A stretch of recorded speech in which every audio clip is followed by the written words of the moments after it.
Hello everyone, and welcome back to MrBall Thornwick Stories. I'm aware that many of you use these videos to fall asleep. So before you doze off, I thought it would be a fun idea if each of you could leave a comment letting me know which part of the world you're listening from. Also, give a like and subscribe to the channel if you're enjoying the episodes. Okay, let's get comfortable, relax, and begin. In this new story. Doll restorers expect old toys to contain strange materials. Human hair was once commonly used for wigs, real teeth occasionally appeared inside handmade mouths, and sawdust-filled bodies could retain the smell of a child's home for generations. But in October 2022, a restorer in western Pennsylvania repaired a porcelain doll recovered from an orphanage sealed since 1949. As the final crack disappeared, the painted face changed into the face of his wife, who had been missing for 10 years. Inside the doll's wooden chest, something began breathing. Jonah Merritt had restored antique dolls for museums and private collectors for nearly 24 years. His wife, Mara, had worked as a historical researcher until she vanished in 2012 while examining records from the abandoned Bellwether Children's Home. Her coat and flashlight were found inside the home's nursery, but the building had been locked from the outside and every window remained boarded. Their daughter, Elise, was 13 when Mara disappeared. Now 23, she helped Jonah photograph damaged pieces and mix paints during difficult restorations. The porcelain doll arrived inside a cedar trunk recovered from a wall at Bellwether. It measured 30 inches tall and wore a faded white dress bearing the number 18. Its face had been broken into 5 large pieces, but none were missing. The glass eyes had been removed and black thread had been sewn across the mouth. Beneath the dress was a cloth label carrying Mara Merritt's full name and the date she disappeared. State investigator Lena Ortiz remained in Jonah's workshop while he examined the doll. The porcelain had been fired in 1948, but several fractures contained fresh skin cells matching Mara's DNA. The human hair wig had continued growing after the trunk was opened. Jonah trimmed half an inch from one strand, placed it inside an evidence bag, and watched another half inch emerge from the scalp before he could seal the plastic. When he touched the doll's chest, a heartbeat answered beneath his fingers. Jonah initially refused to repair it, but at 9:17 that evening, the broken pieces began grinding against one another inside the locked case. One fragment fell and would have shattered if Elise had not caught it. She mixed matching paint, covered a white line along the doll's lips, and placed it beside the other pieces. The moment her brush touched the porcelain, the black stitches across the mouth untied themselves and dropped onto the table. Jonah completed the repair under continuous video. As he joined the final section, the doll's childish features began changing. Its cheeks narrowed, its painted eyebrows darkened, and a small scar formed above the left side of its mouth. Within seconds, the face became a perfect miniature of Mara at 39 years old. The doll opened its empty eye sockets and turned toward Elise. A woman's voice came from inside its chest, but the words were too faint to understand. Jonah removed the back panel and found no mechanical voice box. Instead, the torso contained a small room carved from dark wood. A rocking chair moved beside a tiny bed, and someone wearing Mara's clothing stood in the corner. When Jonah lowered a camera through the opening, the image showed a full-size nursery with Mara trapped behind a locked door. Mara had not aged since 2012. She saw the camera and held up a warning written across a wooden board.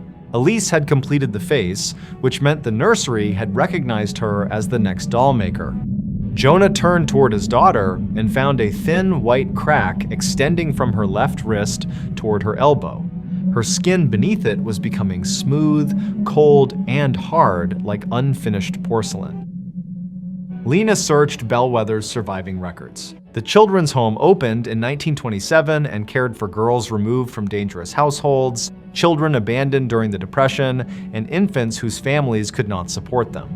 In 1949, a fire destroyed the administration wing during a state inspection. The director, matron Celia Bell, reported that 18 children had been transferred to other institutions before the fire. No transportation records, adoption papers, or receiving facilities were ever located. Investigators at the time found 18 handmade dolls arranged inside the nursery beds. Each wore clothing belonging to one missing child and carried a numbered ribbon around its wrist. Matron Bell claimed the dolls had been left as gifts after the children departed. A young caseworker reported hearing voices inside them and seeing one doll sit up after the room was locked. Her statement was removed from the official report, and the nursery was sealed behind a new wall. Jonah found Mara's research notebook hidden beneath the cedar trunk. Celia Bell had once been a respected doll maker. Before opening the children's home, she had a daughter named Abigail who died from scarlet fever at the age of 7. Celia concealed the death because the county would not license a home operated from a quarantine property. During the first inspection, she placed a lifelike doll in Abigail's bed and allowed the inspector to count its shadow beneath the blanket as a living child. After the inspector left, the doll began speaking with Abigail's voice. Celia discovered that it remained active only while another child's name was sealed inside its body. She began making numbered dolls whenever children were adopted, sent away, or sold illegally to wealthy families. A lock of hair, a baby tooth, and a handwritten name were placed inside each doll. The official records then recognized the toy as the child who remained at Bellwether, while the real child disappeared from every outside document. The children had not died or traveled to new homes. They were pulled into a hidden nursery existing behind the ordinary room, where Celia continued caring for them as if no time had passed. Each doll served as an occupied bed during inspections. Whenever one was damaged or opened, the nursery required a new maker to repair it. That person gradually became the adult responsible for watching the children, while the previous caretaker was allowed to leave. Mara entered Bellwether in 2012 after locating Abigail's original doll. She opened its chest and discovered the miniature nursery, but Celia's figure appeared behind her before she could leave. Mara realized that repairing the doll would allow the previous caretaker to escape and place someone else inside. She deliberately broke the porcelain face, trapping herself as caretaker while preventing the doll from selecting Elise, who had accompanied her to the property earlier that week. For 10 years, the broken doll remained sealed inside the wall. When demolition workers discovered the trunk, the nursery began searching for someone capable of restoring it. Jonah's skill opened the connection, but Elise's final brushstroke completed the face. The white line had now reached her shoulder, and one of her eyes reflected painted glass whenever she passed beneath the workshop lights. At 11:46, every doll in Jonah's workshop turned toward Bellwether. Their heads moved at the same time, and their cloth bodies slid from shelves without assistance. They formed a line outside the workshop door and began walking toward the abandoned home. Elise followed them in a slow, stiff movement she could not control. Each step produced the sound of ceramic striking wood, although her shoes remained soft leather. Jonah, Lena, and 2 officers drove Elise to Bellwether while carrying the restored doll inside a padded case. The nursery wall had reopened, revealing 18 small beds covered with clean white blankets. A porcelain doll sat on each mattress. The room smelled of soap, burned wood, and medicine. At midnight, a brass inspection bell rang somewhere beneath the floor, and a 19th bed rose between the others with Elise Merritt carved into its headboard. The rear wall opened into the full-sized hidden nursery. Jonah crossed the threshold and found 18 missing children sitting beside their doll duplicates. None had aged since 1949. Mara stood near an adult rocking chair with a ribbon tied tightly around her wrist. To her, only 4 months had passed since she vanished. Behind her waited Celia Bell, whose body appeared human except for a porcelain face covered with cracks. Celia explained through the children's voices that Abigail's doll had survived because the nursery had always contained the correct number of occupants. Abigail occupied the first bed, even though only her doll remained in the ordinary building. The other children provided names, memories, and living warmth that allowed the false inspection count to continue. Mara had become the 18th caretaker, and Elise would replace her before the morning bell. Jonah opened the first numbered doll and found a ribbon, a tooth, and a lock of hair. The name belonged to Ruth Calder, a girl officially adopted in 1949. When he removed the ribbon, Ruth woke inside the hidden nursery and ran toward the doorway, but the empty doll immediately turned its face toward Jonah. A white crack appeared across his hand, proving that opening the dolls without restoring their owners would only transfer the vacant beds to the person performing the repair. Mara directed Lena toward the surviving state inspection list. The inspector had written 18 check marks without recording the children's names. Celia had relied on that incomplete count for 73 years. Jonah realized the nursery did not need replacement bodies because of the dolls themselves. It needed them because the inspection had recognized 18 occupied beds without identifying who occupied them. As long as the number remained more important than the names, anyone could be used to complete it. Lena contacted the state archive, while Jonah cut the ribbons from the remaining dolls. Mara read each child's full name, age, and family history from Celia's hidden ledger. The inspection list was amended one line at a time. Whenever a name replaced a check mark, a doll collapsed into ordinary cloth and porcelain, while its child became fully visible in the nursery. The white crack retreated from Jonah's arm, but Elise continued hardening because Abigail's first bed remained officially occupied. Celia attacked Jonah when he opened Abigail's doll. Inside were no hair, tooth, or name ribbon. The chest contained a small human finger bone wrapped in a quarantine notice. Celia had never made the doll merely to remember her daughter. She had placed part of Abigail's body inside it, so inspectors would legally recognize the dead child as alive. Every later doll had been created to protect that original lie.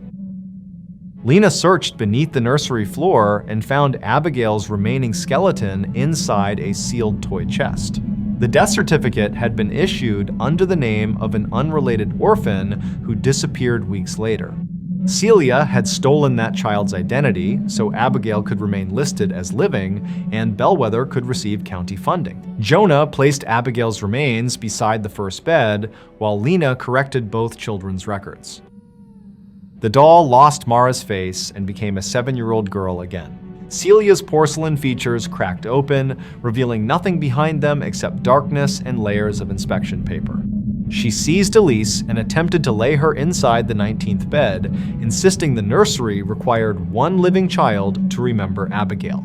Jonah rang the inspection bell and announced that Abigail Bell was dead, identified, and no longer present in the home. The 19th bed vanished. Elise's porcelain skin broke away in thin pieces, revealing unharmed flesh beneath it. Every hidden door opened at once, and the children ran into the ordinary nursery. Celia collapsed into hundreds of doll parts, but one painted hand continued crawling toward Abigail's remains until Mara crushed it beneath the brass bell. The hidden nursery folded inward, leaving only a black space no larger than the interior of the restored doll.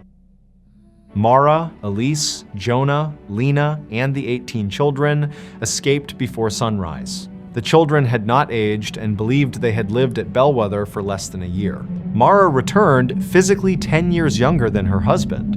State officials reopened the illegal adoption cases, restored the children's identities, and located descendants of families who had been told the girls were dead or permanently transferred. Abigail was buried beneath her real name beside the orphan whose identity Celia had stolen. Jonah stopped restoring dolls connected to unidentified children. He placed Abigail's shattered doll inside a secure evidence vault after removing every piece of human material. 6 months later, a collector in another state sent him a photograph of a porcelain boy found inside a sealed school attic. Its face had changed overnight into that of a teacher missing since 1983.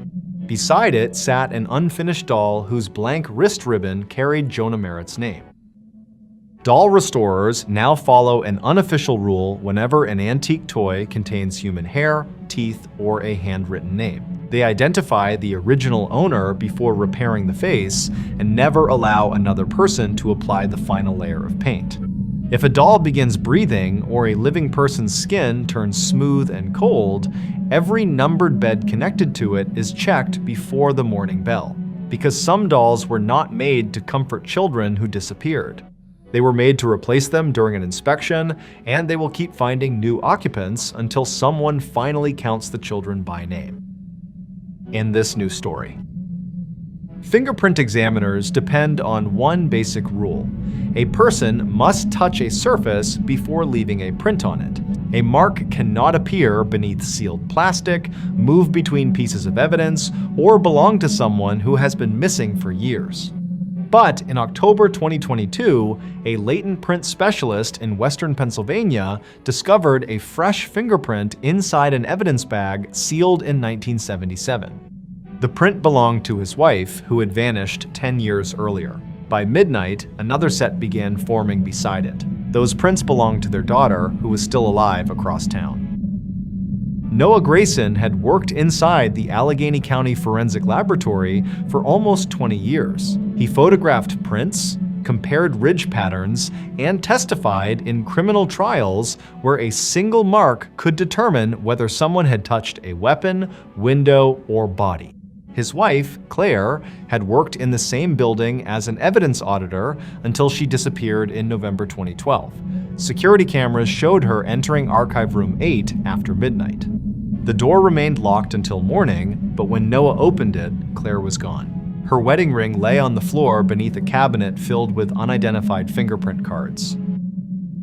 Police treated Claire's disappearance as a possible voluntary departure because no blood, struggle, or forced exit was found.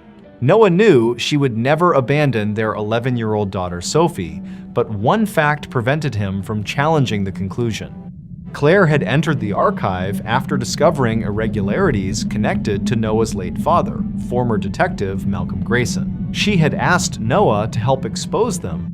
He refused, believing she had misunderstood old evidence procedures, and later deleted a message in which she accused Malcolm of removing fingerprints from several unsolved cases. 10 years later, the laboratory began transferring evidence from an annex scheduled for demolition. One package contained a kitchen knife recovered after the disappearance of 3 witnesses in 1977. The knife had been cleaned before entering evidence and vacuum sealed beneath 2 layers of plastic. When Noah placed it under an alternate light source, a complete right thumbprint appeared on the inner surface of the bag. Moisture still filled the grooves as though the finger had lifted away seconds earlier. The laboratory database identified the print immediately. It belonged to Claire Grayson. Noah repeated the comparison manually, examining the loop formation, scar beneath the central ridge, and 12 matching characteristics. There was no possibility of error. Claire had left the print from inside a sealed package created 35 years before she disappeared and 6 years before she was born. When Noah turned the bag over, 4 additional fingertips slowly pressed outward from beneath the plastic. County investigator Mara Keene closed the laboratory and reviewed every stage of the package's chain of custody. The seals were original, the evidence tape had never been cut, and the knife had not left the annex since 1977. Chemical testing confirmed that the fingerprint residue contained Claire's DNA and living skin cells less than 24 hours old. More disturbing, the position of the fingers changed between photographs. They moved from the center of the bag toward the sealed edge, as though Claire were searching for a way out. At 9:42 that evening, Sophie called Noah from the hospital where she worked as an occupational therapist. She had noticed black powder beneath the nails of her right hand despite washing repeatedly. When she pressed her thumb against a clean mirror, no fingerprint appeared. Her employee scanner rejected her phone stopped responding to her touch, and a nurse standing nearby watched a handprint form on the opposite side of a locked glass cabinet. Before the call ended, Noah saw a new fingerprint emerging inside the evidence bag beside Claire's. The computer identified it as Sophie's. Noah and Mara searched Archive Room 8, which had remained unused since Claire vanished. Behind the fingerprint card cabinets, they discovered a narrow steel door covered by shelving. The room beyond contained an obsolete chemical development chamber large enough for a person to stand inside. During the 1960s and 1970s, examiners had placed objects there and filled the chamber with heated vapor that bonded to oils left by human skin. The machine had been removed from every official inventory, yet its internal fan began rotating when Noah entered. Inside a drawer were 43 transparent cards carrying complete palm prints without names. Each card corresponded to someone reported missing after contact with county police between 1968 and 2012. Several had been witnesses, others suspects later cleared, and 5 were children who disappeared after officers searched their homes. Claire's card rested at the rear of the drawer. Her prints were still darkening, while a blank card beneath it had already been labeled Sophie Grayson Transfer in Progress. Mara found maintenance journals belonging to Dr. Elias Crow, the laboratory's first fingerprint director. Crow had developed a process he called total contact recovery. Ordinary powder revealed only the strongest recent prints, but his vapor chamber extracted every mark a person had left on an object, including older layers hidden beneath newer contact. Police initially used it to identify unknown bodies and confirm witness statements. Then, investigators discovered a more useful and dangerous effect. If Crow continued the process long enough, the original fingerprint vanished from the object and appeared entirely on the transparent card. Malcolm Grayson had used that effect to protect informants, remove witnesses from crime scenes, and create doubt in cases involving influential suspects. His reports described the process as eliminating contaminated prints.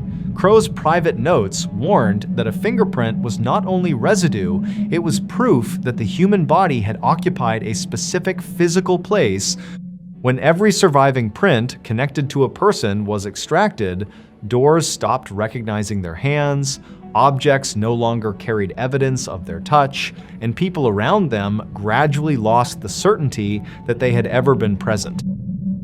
The first victim was a witness named Samuel Price, whose prints Malcolm removed from the 1977 knife. Samuel disappeared from a guarded interview room that same night.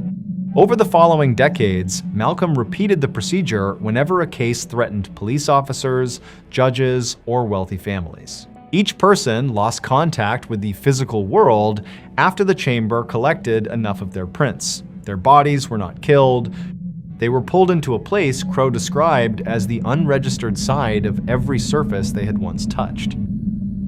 Claire discovered the cards in 2012 while auditing Malcolm's evidence transfers. Her final report showed that she entered the chamber to return Samuel's print to the knife and prove he had been present. Noah had been working in the control room when an alarm indicated unstable vapor pressure. Claire called him through the intercom and told him not to stop the machine until she completed the reversal. Noah panicked, shut off the power, and opened the outer door. Claire's body was gone, while her fingerprint card had appeared inside the drawer. Noah remembered concealing what happened. He removed the alarm log, deleted Claire's message, and told investigators the chamber had already been disconnected when she entered the archive. He convinced himself that the machine had killed her and that exposing Malcolm would not bring her back. In reality, interrupting the reversal had left Claire without enough physical contact to return. For 10 years, she had been moving between the inner surfaces of evidence bags, glass slides, door handles, and objects carrying prints connected to Malcolm's cases. At 11:38, every touch-sensitive device in Sophie's hospital stopped responding to her. Coworkers could see her, but began forgetting her name whenever they looked away. Cameras showed her walking toward a sealed pathology room while her reflection remained behind in the hallway. Inside Noah's laboratory, Sophie's transparent card filled ridge by ridge. Claire's handprint struck the evidence bag repeatedly, directing Noah toward the 1,977 knife. Beneath its handle, he found a second pattern belonging to Malcolm Grayson. Noah realized Malcolm had not merely removed Samuel Price's print, he had replaced it with his own, making himself the officially recognized person who touched the weapon. When Malcolm died in 2008, the physical connection holding the extracted victims outside the ordinary world began weakening. Claire had taken his place after attempting the reversal, and the chamber was now selecting Sophie because she shared both Claire's blood and Noah's inherited access to the laboratory. Once Sophie's card became complete, Claire would be released, but their daughter would remain behind every surface instead. Noah placed the knife and all 43 cards inside the development chamber. Mara began reopening each associated disappearance, while Noah scanned the palm prints into the national database under their true identities. As each person became officially connected to an object, a hand appeared through the steel walls and pushed outward. Missing witnesses emerged from locked cabinets, observation windows, and the inner sides of sealed doors. None had aged beyond the year they disappeared. Samuel Price was the first to return. He still wore the clothes from his 1,977 police interview and believed less than an hour had passed. His testimony revealed that the knife had belonged to Malcolm, who used it to threaten 3 witnesses during an illegal interrogation. The witnesses escaped, but were later placed through Crow's chamber one by one. Samuel's presence on the knife had been removed because it proved Malcolm possessed the weapon. Claire appeared behind the chamber's observation window, but could not cross it. Her palms pressed against the inner glass, while Sophie's card approached completion. Noah connected the intercom and publicly admitted stopping Claire's reversal, deleting her message, and protecting Malcolm's crimes. Mara transmitted the confession along with the recovered cards, laboratory journals, and Samuel's live statement to prosecutors and multiple outside servers. Claire became clearer, but Sophie's prints continued forming because one extracted identity remained unresolved. The final transparent card carried no name. Its prints matched neither Crow, Malcolm, nor any missing person in the database. Claire traced letters through condensation on the glass, identifying the owner as Evelyn Crow, the doctor's wife. Elias Crow had tested total contact recovery on her before using it for police work. When Evelyn vanished, he removed her photographs, marriage records, and dental files, then claimed he had never been married. With no surviving identity outside the chamber, her card had become the empty foundation holding every later victim inside. Mara found Evelyn's wedding certificate inside the machine's ventilation housing. Her name had been scratched away, but the paper carried her palm print beside Crow's. Noah entered the marriage record, compared the print with the unnamed card, and restored Evelyn as the chamber's first missing person. A woman in a 1960s dress stepped through the rear wall. The instant her feet touched the floor, every card separated from its plastic sleeve and returned to the object from which it had been taken. Sophie's card tore before the final ridge formed. At the hospital, she fell through the pathology room doorway and regained the ability to leave fingerprints. Claire pushed through the observation glass as though it were water and collapsed into Noah's arms, unchanged from the night she disappeared.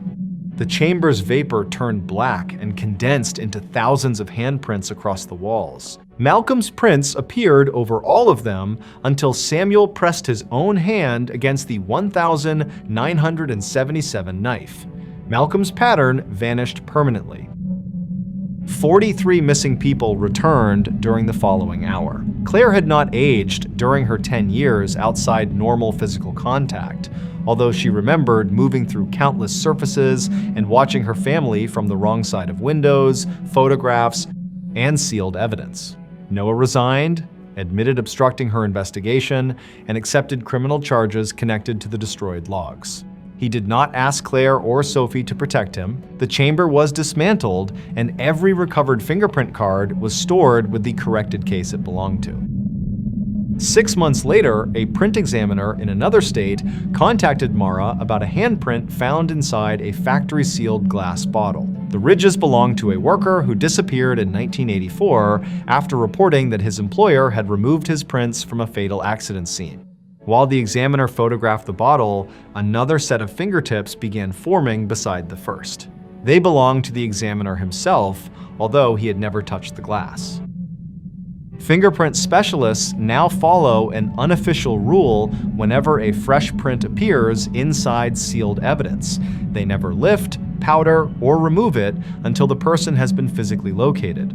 If a door stops recognizing someone's hand or their prints begin appearing on the wrong side of glass, every older elimination card is reopened immediately. Because fingerprints are more than marks left behind after a person touches the world. Sometimes they are the final proof that the world can still touch that person back.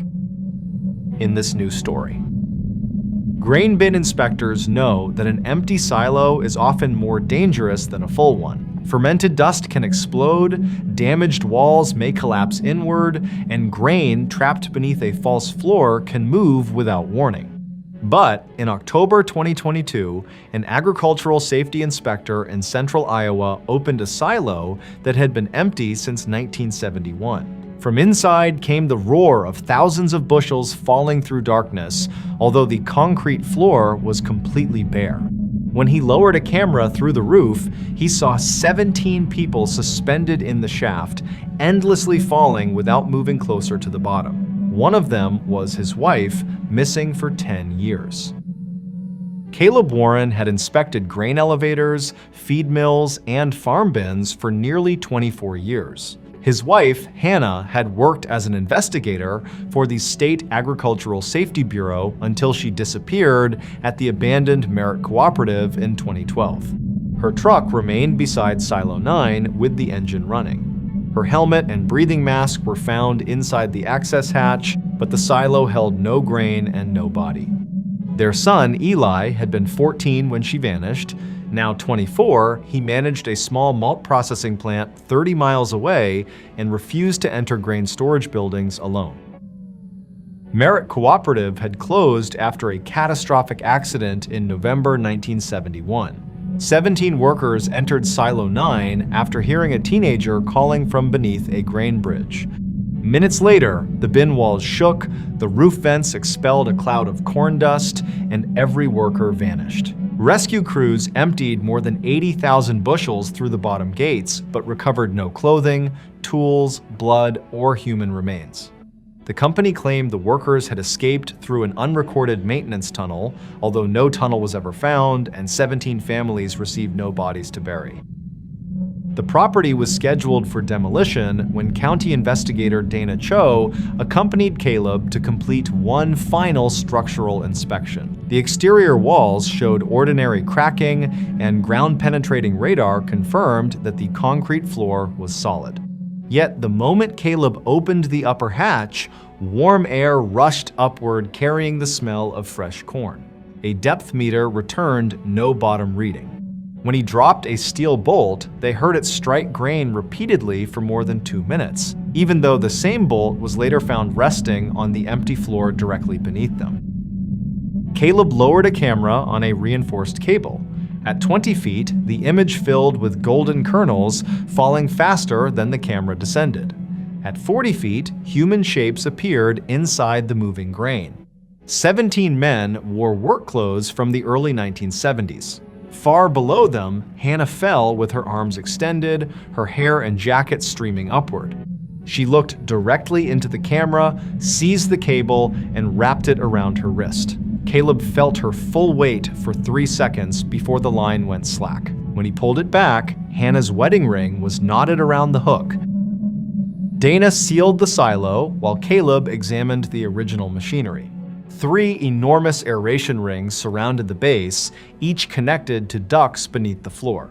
Although power lines had been removed decades earlier, the fan blades turned slowly whenever nobody looked directly at them. Pressure gauges registered hundreds of tons pressing against the walls, but laser measurements showed no material inside.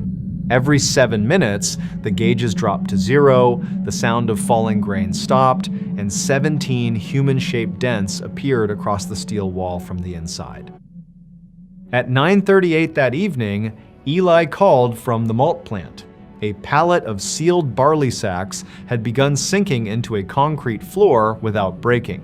Employees moved the bags, but a circular depression remained, filled with the sound of grain pouring through an invisible opening. Eli's boots then dropped 2 inches into the solid concrete. When coworkers pulled him free, kernels from the 1,971 Merrick harvest spilled from his socks, although that crop had supposedly been destroyed more than 50 years earlier.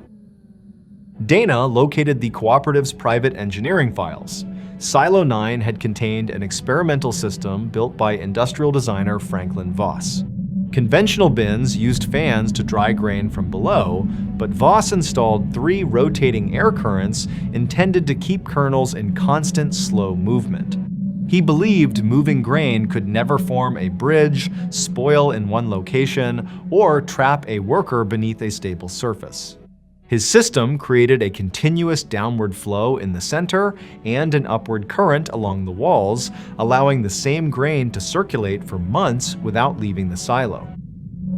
Workers immediately reported impossible effects. Tools dropped into the central flow, returned hours later along the walls, painted kernels circulated for weeks without reaching the bottom gate.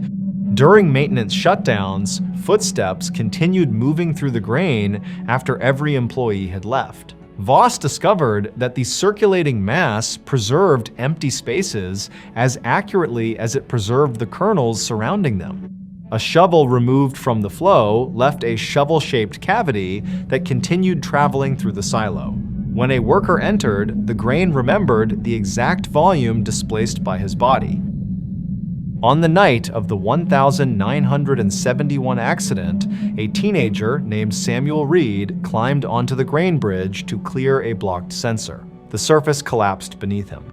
17 workers entered through the roof in a desperate rescue, while Voss activated all 3 aeration rings, believing the upward wall current would carry everyone to safety.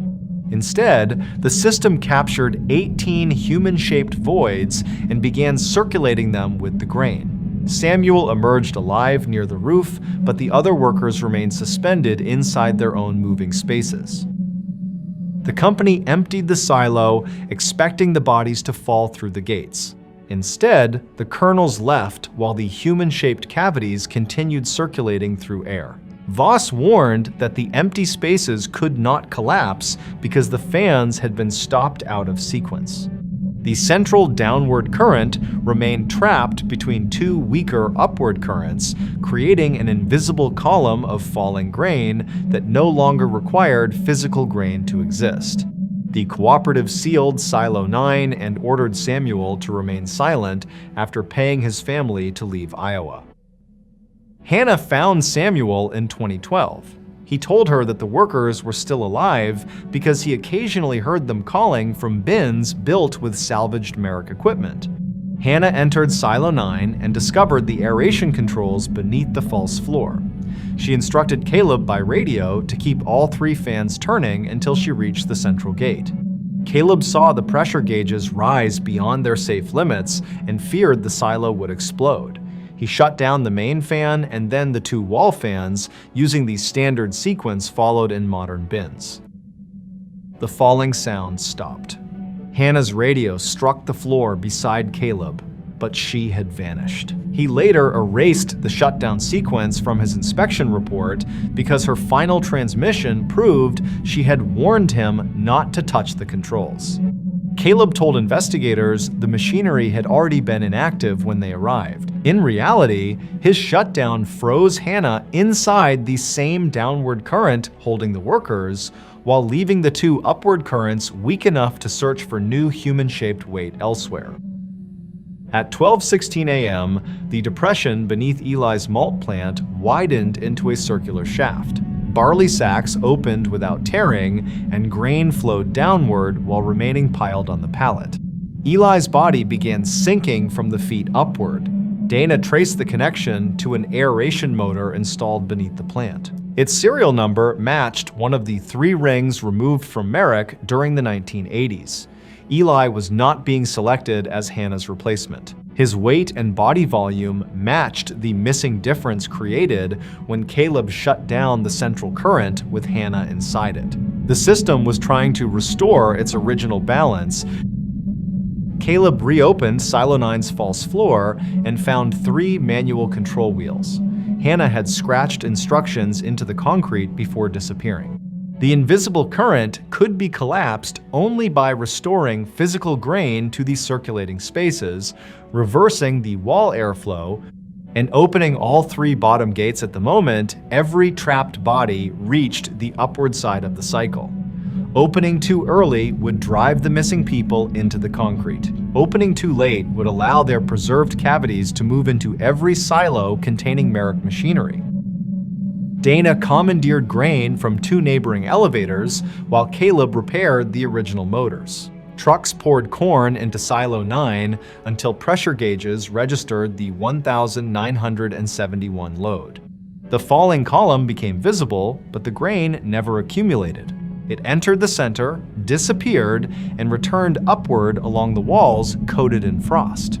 The 17 workers and Hannah emerged within the flow, still falling in place. To them, gravity changed direction every 7 minutes, and each cycle lasted only a few seconds. Hannah believed fewer than 3 weeks had passed since 2012. Caleb entered through the roof wearing a rescue harness. Inside, he did not fall toward the floor. He moved with the corn around the silo, sinking through the center and rising beside the walls. Hannah reached him during the second cycle and explained that Franklin Voss was still inside the system.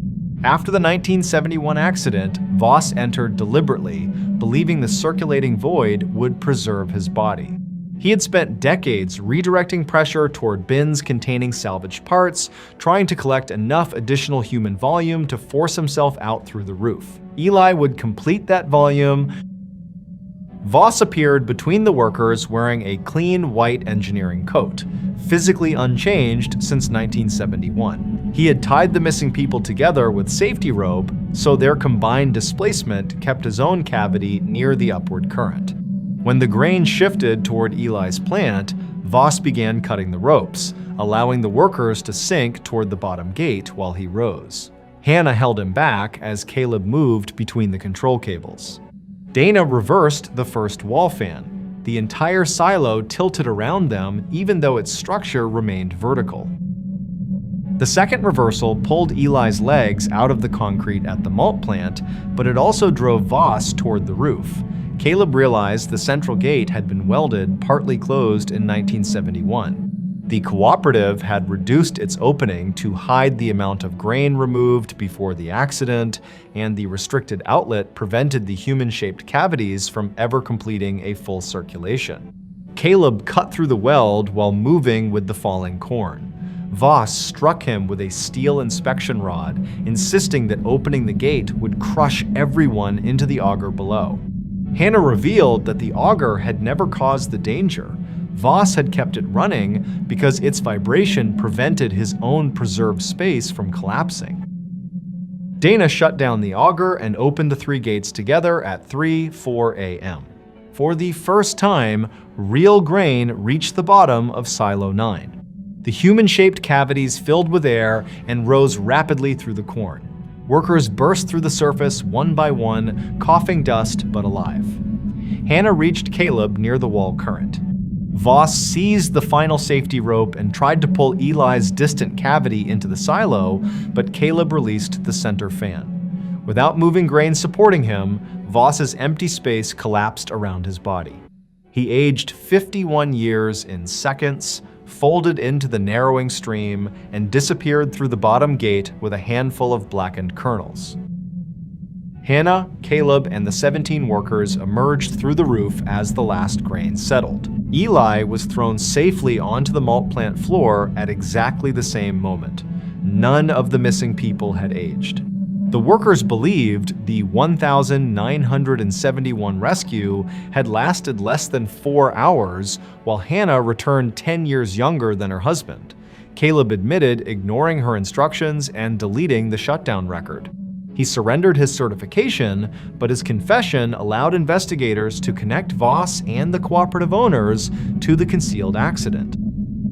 Silo 9 was dismantled only after every kernel had been removed and all 3 aeration rings were cut apart while stationary. 6 months later, Dana received a report from a grain terminal in Nebraska. Employees heard corn flowing inside a welded bin that had been empty for 30 years. A drone camera showed no grain, but 5 human figures were falling through the darkness. One wore a modern safety vest and had been standing beside the drone operator only minutes earlier. Grain bin inspectors now follow an unofficial rule: whenever an empty silo sounds full or pressure gauges show weight that is not physically present, they never start or stop aeration fans one at a time, and nobody enters until every salvaged motor has been located. If human-shaped dents move across the walls, all bottom gates are opened only after the airflow has been reversed together, because flowing grain can remember more than what was buried inside it. It can preserve the exact space a human body once occupied, and that empty shape may keep falling for decades, waiting for enough grain or another living person to fill it again,